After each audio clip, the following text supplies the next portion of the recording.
বাংলাদেশের রাজনীতিতে আমরা অতীতে দেখেছি যারা বিজয় লাভ করে তারা রাষ্ট্রের মালিক হয়ে যায় তাৎক্ষণিক, আর যারা দেখা যাচ্ছে যারা বিজয় হয়েছে তারা 51 পেল আর যারা 49 পেল তারা তাৎক্ষণিক পর্যায়ে হয়ে যায়। আমি যদিও আইনের অত বিশেষজ্ঞ না, তবে যতটুকু সাধারণ মানুষ হিসেবে আইন বুঝি, আমার মনে হয় রাজ্জাকি ভাইয়ের কিছু কথার সাথে আমি একমত হতে পারছি না। উনি বলেছে যে অতীত থেকে আমরা কোনো শিক্ষা নিয়েছি কিনা, আমার মনে অবশ্যই নিয়েছি আমরা।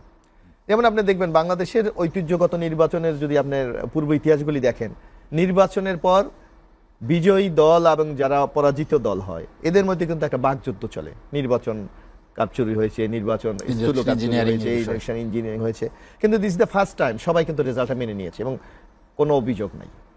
এটা কি আমরা শিক্ষা নিইনি? অবশ্যই। তারপর দেখবেন যারা বাংলাদেশের রাজনীতিতে আমরা অতীতে দেখেছি যারা বিজয় লাভ করে তারা রাষ্ট্রের মালিক হয়ে যায় তাৎক্ষণিক, আর যারা দেখা যাচ্ছে যারা বিজয়ী হয়েছে তারা 51 পেল আর যারা 49 পেল তারা তাৎক্ষণিক পর্যায়ে হয়ে যায়।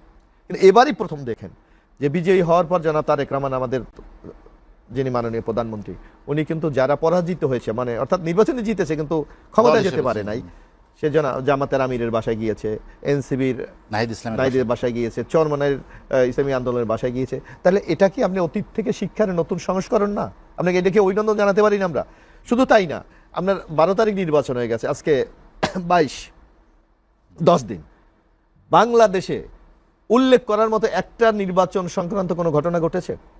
এইটা কি আমরা অতীতে শিক্ষা নিইনি? আমার মনে হয় অর্জন আমাদের অনেক কিছুই আছে, অর্জন আমাদের অনেক কিছুই আছে, আমরা এগিয়ে যাচ্ছি।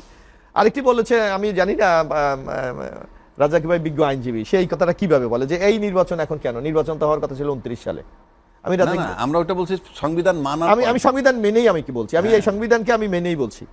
আমার প্রাইম মিনিস্টার রিজাইন করেছে, আমি ধরে নিলাম আন্দোলনের মধ্যে চলে গেছে, ওইটা আমরা বলি, কিন্তু ওনারা তো অফিসিয়ালি রিজাইন করেছে। মহামান্য রাষ্ট্রপতি সংসদ ভেঙে দিয়েছে, তাহলে উপায়টা কি?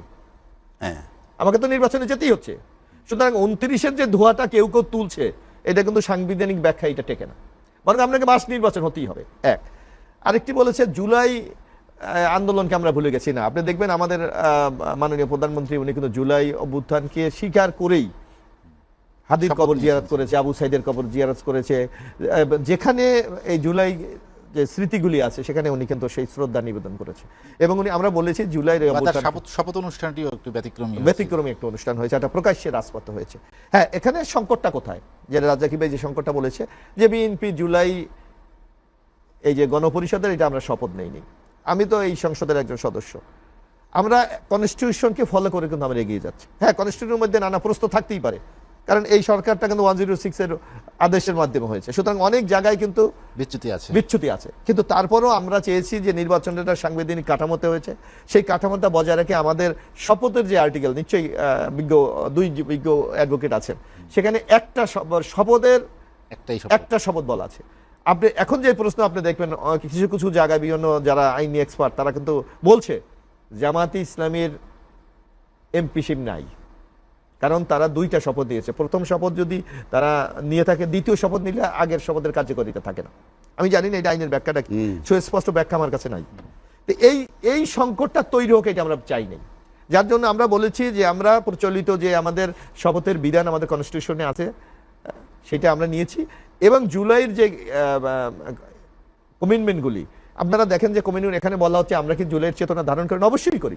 আমরা যখন জুলাইয়ের এই আলোচনাটা হয় তখন আমরা কিন্তু 30টা বিষয়ে ঐক্যমত হয়েছে, বাকিগুলিতে আমরা নোট অফ ডিসেন্ট দিয়েছি।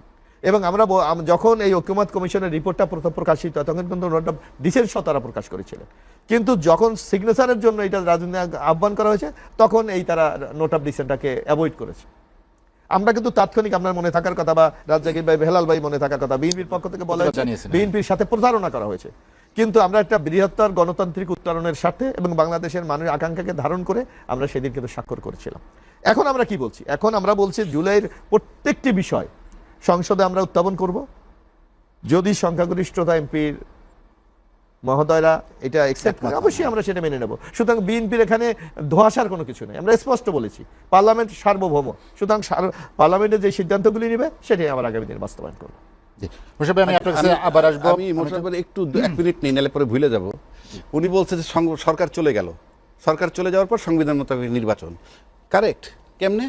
সরকার চলে যাওয়ার পর নির্বাচন হইতে হবে 3 মাসের মধ্যে। সেটা হলো 7ই নভেম্বর 2024-এর মধ্যে, যদি কোনো কারণ না হয় আরো 3 মাস পাইলে 7ই ফেব্রুয়ারি 2025-এর মধ্যে। এরপরে 2026-এর ফেব্রুয়ারিতে নির্বাচন, সংবিধানে নাই। আপনি এই মেয়াদ পার হওয়ার পর রাজনৈতিক দলগুলি যদি ঐক্যমত হয়ে, এখানে তো একটা বিশেষ ক্রাইসিস মুহূর্ত। আমি বলতে চাই, আপনি ওইটাও তো ধরেন রাজনৈতিক দল, এটা বিশেষ ক্রাইসিস, তো রাজনৈতিক দলগুলো যেটা ক্রাইসিসে গণভোটই করছে, এখন গণভোটে আপনার রাষ্ট্রপতির আইন মোতাবেক ওত নেবেন। যে মানে না সেটা তো আমরা তো মানি না, আমরা তো সেটা বলি না। না মানেন নাই, মানে আপনি ওত নিতে হবে, আপনি তো ঢুকতেই পারবেন না সংবিধানটায়। কেন বলছি, তাহলে আবার সংবিধানটা দেখাইতে হয়। এই সংবিধান আছে 142-এ বলা আছে, 142 অনুচ্ছেদে, যে 2/3 মেজরিটি দিয়ে এই সংবিধান সংস্কার করতে পারবে, যেভাবে মন চায় সেভাবেই ধরতে পারেন। এটা তো আগেও ছিল, না রাখেন, কিন্তু ব্যতিক্রম আছে কোথায়? ব্যতিক্রমটা এখানে আছে, কাঠামোতে। 7-এর খতে বলা আছে সংবিধানের 142 অনুচ্ছেদে যা কিছু থাকুক না কেন, ওই 142-এ যা কিছু থাক না কেন, সংবিধানের প্রস্তাবনা প্রথম ভাগের সকল অনুচ্ছেদ প্রথম ভাগের মধ্যে আছে ওই বঙ্গবন্ধু ছবি টানানো, এটার পরিবর্তন করতে না পারবেন। আমি একটু কথা বলি। আপনি সংবিধান পরিবর্তন এখানে বলা আছে, সাথে আপনি দেখেন যে কোনোভাবে এই সংবিধান পরিবর্তন করা যাবে না। সেটা তো- এটা কোন ধরনের গণতান্ত্রিক ব্যবস্থা? আর কথা তো সেটা না, একটা স্বৈরাচারী ব্যবস্থা কথা হলো তো আমরা স্বৈরাচারী ব্যবস্থা। adjust করতে পারি আপনি না। তাহলে করলে কি হবে? আবার 7-এর 1-2 মোতাবেক রাষ্ট্রদ্রোহী মামলা হবে। এবং 7 বছর জেল হবে, সেটা বলে হ্যাঁ, 7 বছর জেল হবে।